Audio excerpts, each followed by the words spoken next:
itu hanya sebuah media, ya. Barangkali Anda mungkin yang suka pakai amulet, ya, atau mungkin suka bawa gumantong. Itu semua itu hanya media-media air, ya.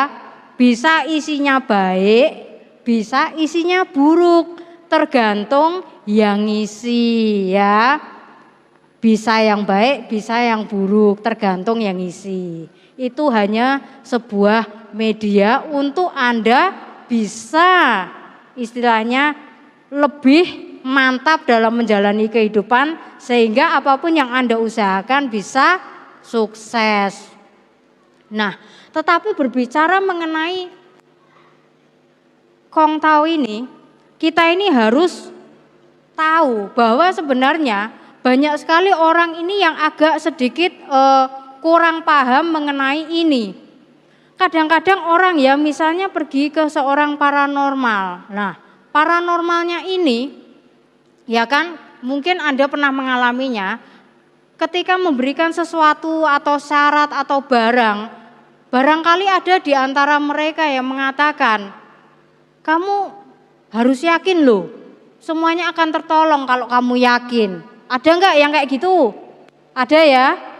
Nah, kalau ada yang seperti itu, Anda harus yakin duluan, itu paranormal bodong. Ya, itu bodong. Kenapa saya katakan bodong? Karena yang namanya gaib itu bukan sugesti. Ya, kalau Anda disuruh yakin duluan, baru bisa terwujud, itu namanya sugesti. Sedangkan gaib itu bukan sugesti. Gaib itu memiliki struktur dan cara kerja sendiri. Dia ada di luar tubuh manusia, dia di luar kita. Sedangkan sugesti adalah dari dalam kita. Ya. Jadi Anda kalau istilahnya Anda kalau ke paranormal, Anda percaya atau tidak percaya, ya kan? Lalu terjadi, itu berarti dia benar-benar memiliki kekuatan gaib, ya. Jadi mungkin saya kasih gambaran sedikit contoh. Ya, ini sebenarnya kisah ini sudah lama sekali ketika saya belum memakai jubah, belum mengenal dhamma. Waktu itu saya masih sebagai pengusaha. Namanya seorang pengusaha muda, tentu spekulasinya masih besar. Saya suatu hari ya dengan wajah lesu ke Bank A, ya. Waktu itu karena wajah saya lesu, ya, teller di sana yang sudah mengenal saya bertanya ke saya, Cik, kok wajahnya lesu? Ada masalah ya? Saya bilang, iya ini, saya kebanyakan buka giro. Tahu ya giro, temennya cek. Saya kebanyakan buka giro dan enggak tahu mau ngisi apa. Ini kan pusing saya. Ah, rupanya si teller ini juga lagi masalah. Saya juga lagi ada masalah, Cik. Keberatan enggak kalau kita sama-sama ke guru saya?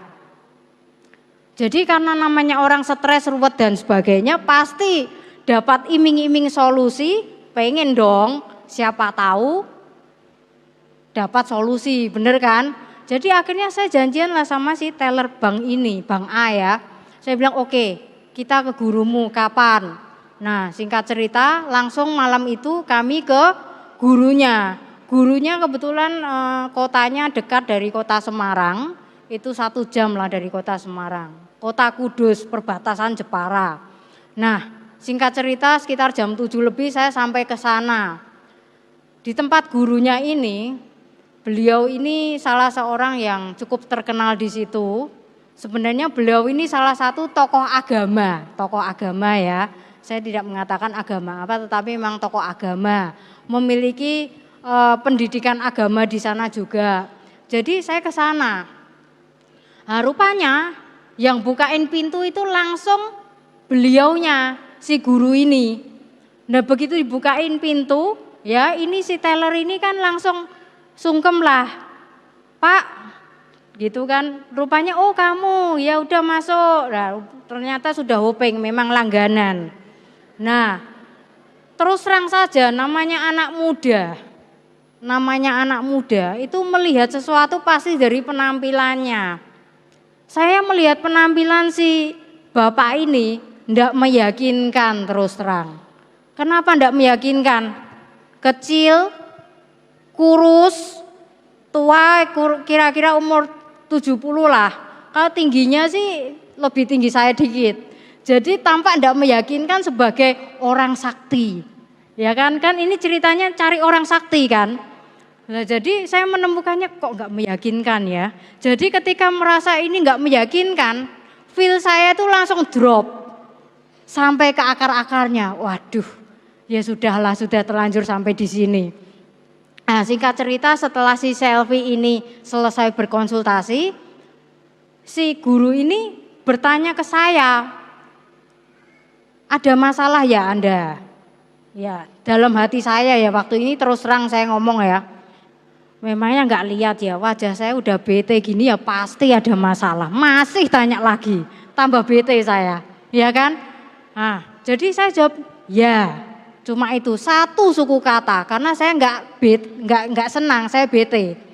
Lalu pertanyaan kedua, pertanyaannya simpel dan sederhana, tapi bikin saya bete juga. Anda punya rekening bank? Saya tersinggung, wajah bonafit kayak saya memangnya nggak punya rekening bank apa? Loh kan dalam hati begitu kan? Jadi saya jawab punya. Sudah hanya 2 kali aja. Tiba-tiba beliaunya masuk ke dalam entah kamar prakteknya atau apa, keluar itu sudah membawa 3 butir kemenyan warna hitam. Jadi Anda harus ketahui kemenyan itu grade-nya banyak, ada yang bagus, ada yang jelek. Kalau kemenyan putih itu kan, kemenyan madu itu bagus ya Romo. Tapi ini kemenyan hitam yang baunya enggak enak. Saya dikasih 3 biji.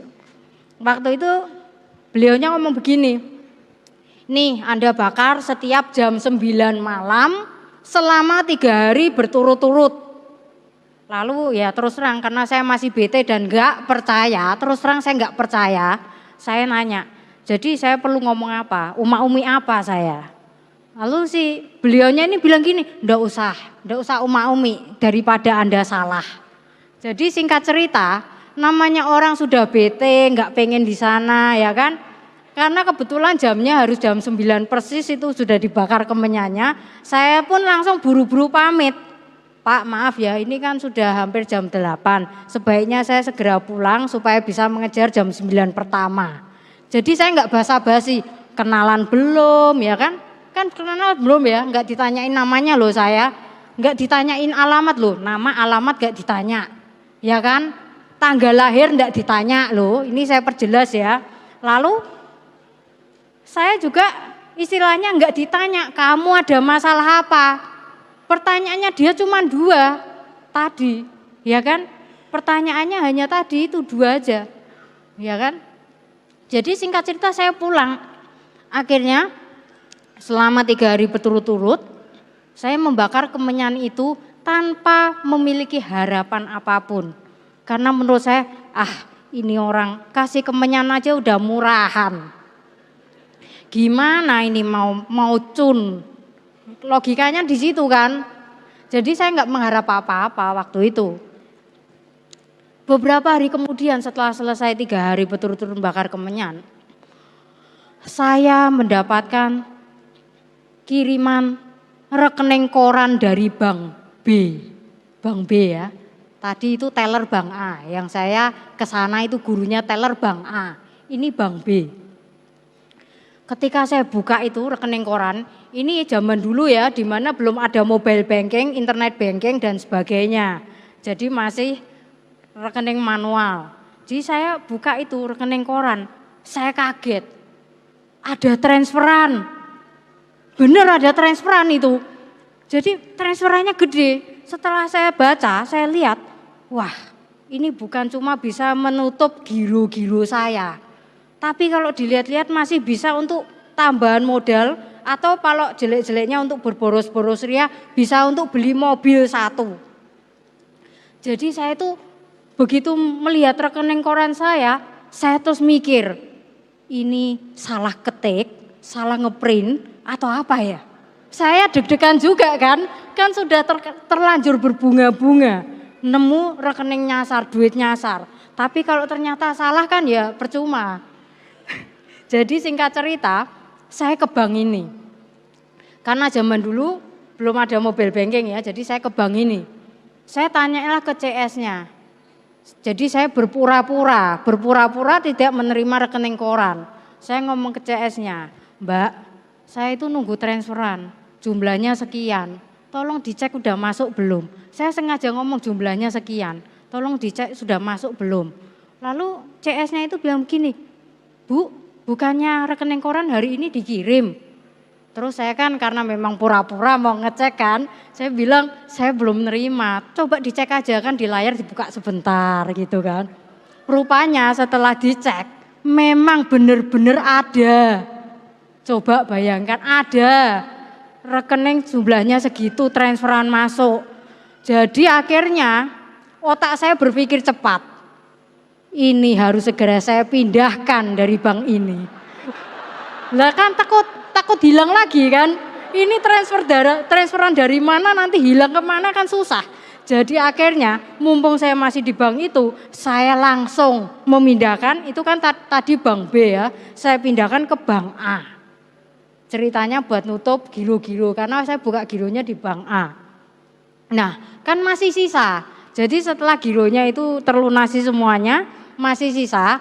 Ceritanya nih karena saya ini agak baik hati, saya ingin mengembalikan sisa atau kelebihan uang transferan itu. Rencananya begitu dengan niat baik, saya berangkat lagi ke kota Kudus waktu itu.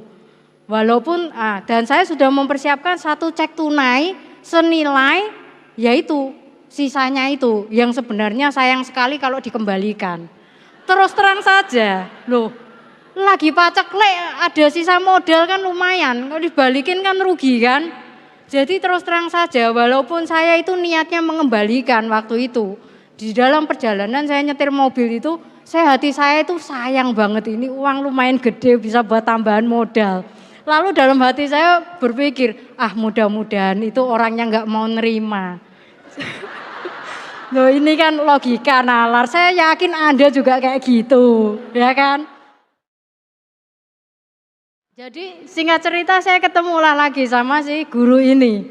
"Pak, terima kasih kemarin saya sudah ini tertolong.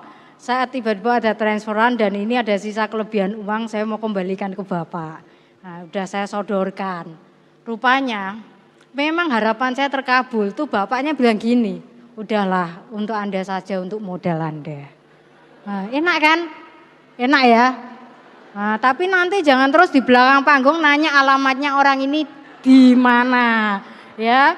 Karena beliau ini sudah meninggal sejak 2002. Ya, kasihan deh loh. Ya. Nah, ini memang butuh parami. Untuk ketemu orang sakti aja butuh parami loh, ya kan? Nah, jadi begitu. Nah, kembali ke Kong Tao tadi. Nah, jadi ini kan sesuatu yang jelas. Melihat penampakannya saya sudah nggak percaya sama orangnya. Nggak meyakinkan. Dari jenis barang yang dia kasih untuk sarana hanya kemenyan murahan, saya juga nggak yakin, tambah nggak yakin. Tapi nyatanya dapat uang transferan, ya kan? Ini bukan pesugihan ya, nanti Anda terus mikir ini gara-gara bakar menyan 3 mendadak dapat duit itu namanya pesugihan. Ini bukan pesugihan ya, kalau pesugihan mungkin saya udah mati dari dulu. Nyatanya saya masih hidup sampai hari ini, keluarga saya tidak ada kekurangan apapun. Ya, ini kebetulan memang karma baik saya sedang berbuah melalui si Pak Kiai ini. Nah, jadi begitu.